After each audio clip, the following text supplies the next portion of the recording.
자, 이제 야고보서 5장을 같이 살펴보도록 하겠습니다. 야고보서는 5장까지 있죠. 그 5장은 특별히 엘리야에 대해서 언급하고 있습니다. 그 5장을 같이 살펴보면서 이 시간 또 큰 은혜 받도록 하겠습니다. 성령께서 함께 하실 줄로 믿습니다. 야고보서 5장을 저는 주제를 엘리야의 교훈 이렇게 정했습니다. 엘리야가 우리한테 뭔가 교훈을 주고 있잖아요.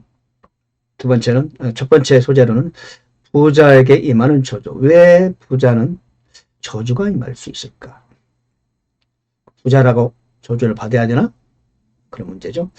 두 번째, 인내는 아름다운 것이다. 세 번째, 고난의 때와 즐거움의 때 언제인가? 네 번째, 제목을 특별하게 정했죠. 내가 곧 엘리야이다. 여러분 모두도 곧 다 엘리야다 이런 뜻이겠죠. 자, 한번 살펴보도록 하겠습니다.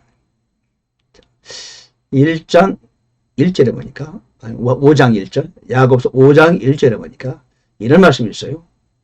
자, 이제 너희 부자들아 너희에게 이 말 너희의 비참한 일들로 인하여 슬피 울며 부르짖으라 울부짖으라 이렇게 말했어요. 왜 그럴까요? 너희에게 이 말 너희의 비참한 일들로 인하여 슬피 울며 울부짖으라. 너희의 재물은 썩었고 너희의 옷은 좀먹었다. 너희의 금과 은은 부식되었으니 그것들의 녹이 너희를 대적하는 증인이 된다. 그러면서 너희가 마지막 날들을 위해 재물을 함께 모아 쌓았도다. 부자에 대해서 이건 완전히 그냥 보통 그 말씀이 아니고 저주를 막 퍼붓는 것 같은 내용이에요. 그렇죠? 야고보서 기자는 야고보인데 왜 야고보는 이 말을 했을까요? 자기가 하고 싶어 한 게 아니죠. 하나님의 성령께서 그의 손과 마음을 주장해서 이 글을 썼죠. 이 말씀은 하나님의 말씀이에요.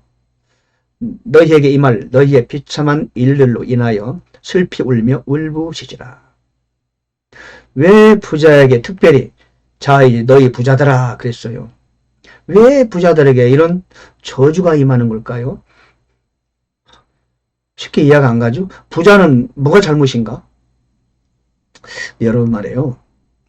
이 부자는요. 부자란 것은 부자란 말 자체에 많은 뜻이 함축되어 있어요. 우리 누가 보면 16장을 한번 가볼까요? 거기 보면은 부자와 나사로 비유가 나와요. 비유가 아니죠. 사실이죠. 예수님이 예화가 없어서 비유를 그냥 썼겠어요?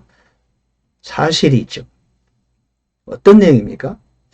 부자와 나사로가 있는데 부자는 지옥에 갔어요. 나사로는 낙원에 갔어요. 그 낙원이 어디냐? 그 문제는 이제 좀 난제에 해당됩니다. 그때만 해도 예수님이 아직 십자가에 죽으시기 전이고 지옥 방문 전이기 때문에 낙원이 땅 아래에 있었습니다. 어쨌든 그 나중에 좀 자세히 다룰 문제고요. 그 구렁에 끼어 있는데 나사로가 부자를 보고 있어요. 어쨌든 부자는 지옥 갔고 나사로는 구원받고 있어요. 아니 부자가 뭘 잘못했지? 특별히 부자가 큰 죄를 지었다 이런 얘기도 설명이 없고요. 나사로가 특별히 선행을 했다, 하나님께 기도했다 이런 내용이 없는데도 불구하고 부자는 부자이고 나사로는 가난했어요. 그런데 나사로는 낙원에 가 있고 부자는 지옥에 가 있어요. 그 이유가 무엇일까요? 바로 그겁니다, 여러분. 부자는 부자란 것 그 이유 하나 때문에 엄청난 그 어떤 의무와 책임이 있어요. 그 의무와 책임을 다하지 못하면 범죄자가 되는 겁니다. 그게 뭘까요? 이 부자라는 거는요, 돈이 자기 것이 아니에요. 하나님이 그에게 주신 겁니다. 왜 줬을까요?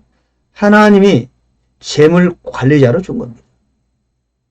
그런데 그 재물을 가지고 하나님이 원하는 대로 사용하라고 주신 건데도 불구하고 호화로이 연락하며 재물을 펑펑 쓰며 자기의 기쁨과 희락을 위해서 쾌락을 위해서 사용했다는 겁니다. 그것이 죄라는 겁니다. 나사로는 뭡니까? 나사로는 죄를 짓고 싶어도 죄 질 만한 정도의 환경이 안 돼요. 누구를 압박할 수도 없고, 그렇죠? 왜? 손에 가진 것이 없으니까. 우선 먹고 사는 것도 너무 힘드니까. 그죠? 부자의 상에서 떨어지는 부스러기를 먹고 살았어요. 그러니까 죄를 질 만한 여유가 없는 겁니다. 그러니까 가난한 것 그 자체가 나사로에게는 엄청난 큰 축복이 되었다. 부자는 부자였기 때문에 마땅히 해야 할 일을 해야 되는데 그걸 하지 못함으로써 그는 죄악을 쌓고 있었다는 겁니다. 그때는 양심 시대고 또한 율법 하에 사는 사람들이기 때문에 율법을 어기고 양심을 어겼던 그 부자가 지옥으로 간 거죠. 나사로는 특별히 착하다, 특별히 믿음이 있다 하는 거 아니고 죄를 질 만한 그런 별다른 환경이 없었고 그래서 그는 구원받았지 않았는가 이렇게 볼 수 있는 거죠. 오늘날도 마찬가지죠, 여러분. 가난한 사람은 하나님께서 믿음을 부여하게 하신다고 그랬고요. 주님께서 누가복음 2장에서 가난한 자에게 복음이 전파된다 라고 말했거든요.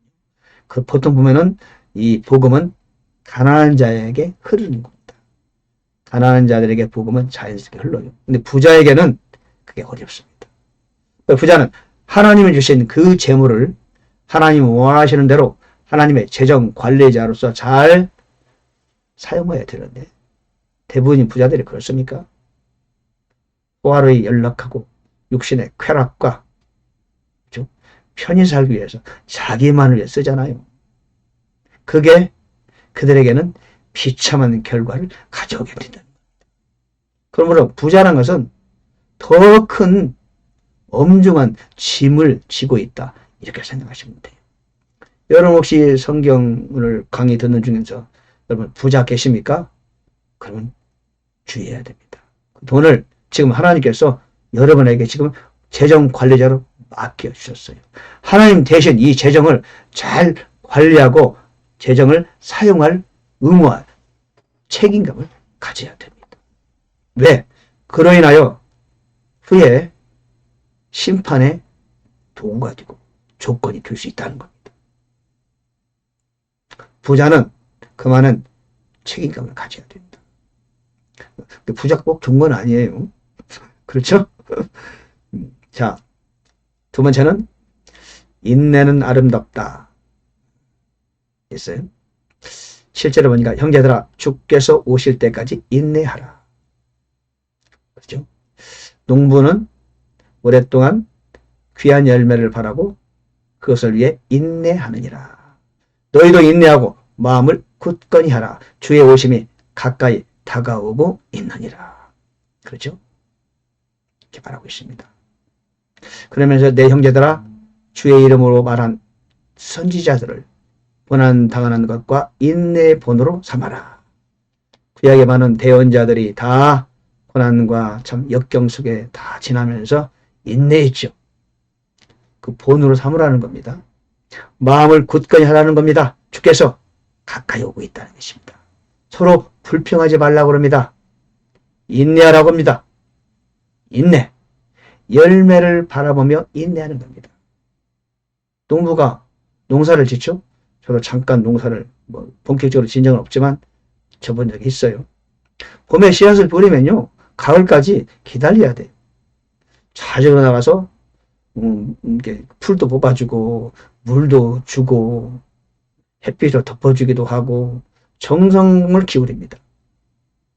시간을 들여서 어떤 경우에는요. 새벽에 나가야 돼요. 그 농사 지고 벼 짓는 분들은 새도 쫓아야 되고 참 온갖 정성을 다합니다. 그러면서 가을 때까지 기다립니다. 그리고 가을이 되면은 추수를 하게 되죠. 추수도 그냥 되는 게 아니에요. 얼마나 추수도 힘든지 몰라요. 자, 왜? 열매를 위해서 인내하는 겁니다. 우리 역시 마찬가지죠. 한평생 살아가면서 여러분, 주님이 오시는 그날을 바라보며 열매를 바라보며 기다리며 우리는 인내해야 됩니다. 고난과 때로는 고통 가운데 있으면서 그래도 인내해야 됩니다.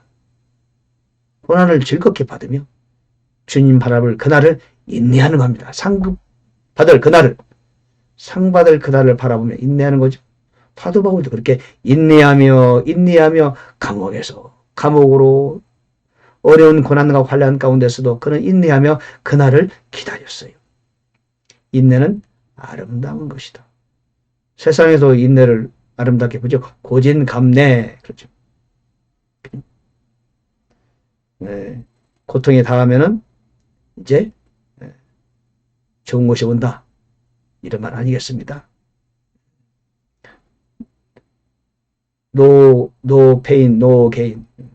고통이 없으면은 얻는 것도 없다. 영어로 그런 이제 격언도 있죠. 자, 우리는 기다리고 굳건히 하면서 인내로 열매를 바라보며 내일을 바라보며 살아가야 됩니다. 자, 세 번째는 고난하는 때와 즐거움의 때. 너희 가운데 고난을 당하는 자가 있느냐? 기도하라. 즐거워하는 자가 있느냐? 그는 노래하라. 그럽니다. 그렇게 말해요. 자, 우리가 고난이 다가올 때 있죠. 하나님 우리에게 고난을 주는 이유가 무엇이죠? 예, 그건 뭐다? 하나님의 프로포즈라고 저는 말합니다. 고난이 왔습니까? 예, 지금 하나님이 여러분에게 프로포즈하는 거예요. 고난이 오는 것은 하나님이 나와 대화하기를 원하신다는 뜻입니다. 오늘 말씀이 증거하잖아요. 고난 당하는 자가 있느냐? 그는 기도하라. 기도가 뭡니까? 하나님을 찾으라. 하나님 부르라. 하나님과 대화하라. 그런 얘기 아니겠어요? 고난이 왔다면은 이때가 하나님과 데이트 시간이에요. 속히 하나님께 다가가세요. 하나님 우리에게 고난을 주는 이유는 사랑하는 아들아 딸아 나는 너와 대화하고 싶어. 너랑 이야기를 나누고 싶다. 너를 만나고 싶다. 그런 신호입니다. 그러므로 고난은 좋은 겁니다. 즐거워하는 자가 있느냐? 시로 노래하라. 예, 찬양하세요. 하나님은 시를 좋아하세요. 그 시편을 150편이나 우리한테 주셨잖아요. 이사야는 66권까지 있어요. 에레미야는 52장까지 있고 창세기는 50장인데 시편은 150편이에요. 그렇죠? 시편은 쌈이죠. 쌈. 시편은 물론 내용이 다 노래하는 내용은 아니에요. 그러나 그 시로 노래했어요. 이스라엘 백성들이. 그래야 우리는 노래해야 돼요. 그 시편 150편 중에서요. 145편부터 150편까지는 계속 하나님을 찬양하고 영광 돌리고 감사하고 그 내용만 줄기차게 나오고 있습니다. 이 시편의 마지막 부분은 다 하나님만 찬양하는 내용으로 가득 차 있어요. 우리 인생은 뭐다? 노래하며 살자. 하나님을 찬양하자. 기뻐하자. 이런 메시지 아니겠습니까? 어려울 때는 기도의 타임입니다. 즐거울 때는 하나님을 찬양하고 노래하는 겁니다. 그것이 우리의 할 일입니다. 자, 마지막입니다. 17절. 엘리야는 우리와 같이 동일한 성정의 지배를 받은 사람이로되 원문이 그렇습니다. 지금 비가 오지 않기를 그가 간절히 기도하니 3년 6개월 동안이나 땅에 비가 오지 아니하였고 그가 다시 기도하니 하늘이 비를 주고 땅이 자기 열매를 내었느니라. 여기 아주 중요한 표현이 있는데 엘리야는 우리와 같이 동일한 성정의 지배를 받은 사람이다. 그러니까 무슨 말씀입니까? 엘리야가 특별한 사람이다? 아니다? 그렇죠. 엘리야 특별한 사람이 아니다는 겁니다. 엘리야가 누구예요? 우리와 같다는 거예요. 저와 여러분이나 엘리야나 큰 차이가 없다는 거죠. 같은 사람이라는 거예요. 내가 곧 누구다? 예, 내가 곧 엘리야라는 겁니다. 엘리야가 곧 나예요. 엘리야와 나는 동일한 성정의 지배를 받은 즉 사람이다. 육체 안에 갇혀있고 육체의 지배 속에 있고 그렇죠. 지성과 감정과 그런 걸 다 가지고 있다. 그런 뜻이에요. 그럼에도 불구하고 그가 비가 오지 않기를 간절히 기도하니 3년 6개월 동안이나 땅에 비가 오지 아니하였고 다시 기도하니 하늘이 열리고 비를 주고 땅이 열매를 내었다.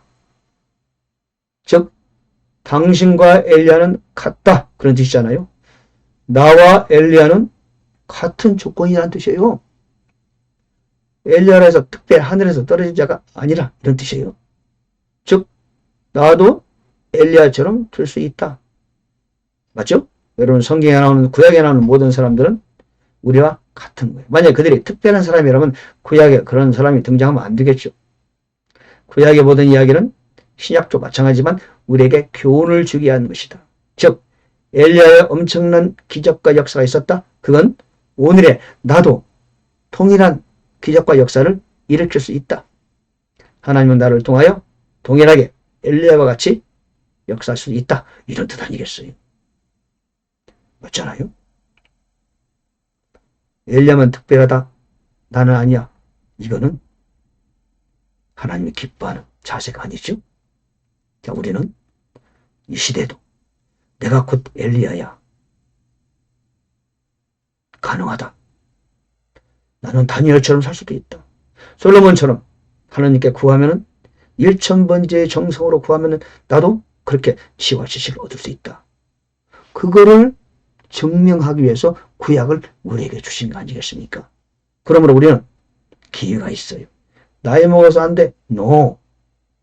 나는 못 배워서 안 돼? No. 아닙니다. 우리는 모두 동일한 조건을 갖고 있습니다. 그것이 바로 우리에게 주시는 엘리야의 교훈이라고 저는 믿습니다. 자, 오늘 야고보서 5장 공부했습니다. 엘리야의 교훈, 그것은 바로 나도 엘리야처럼 될 수 있다. 하나님도 내가 기도하면 엘리야에게 응답하셨듯이 응답하실 수 있다는 겁니다. 할렐루야. 그런 믿음으로, 그런 소망으로 하나님께 나아가십시다. 그러나 하나님은 준비하셨다가 여러분의 기도를 기다리셨다가 응답해 주시리라 믿습니다. 그렇게 기도로 우리 인생을 변화시키고 하나님의 영적, 육적 축복을 누리는 하늘의 상급을 쌓아가는 여러분 되시기를 간절히 바랍니다.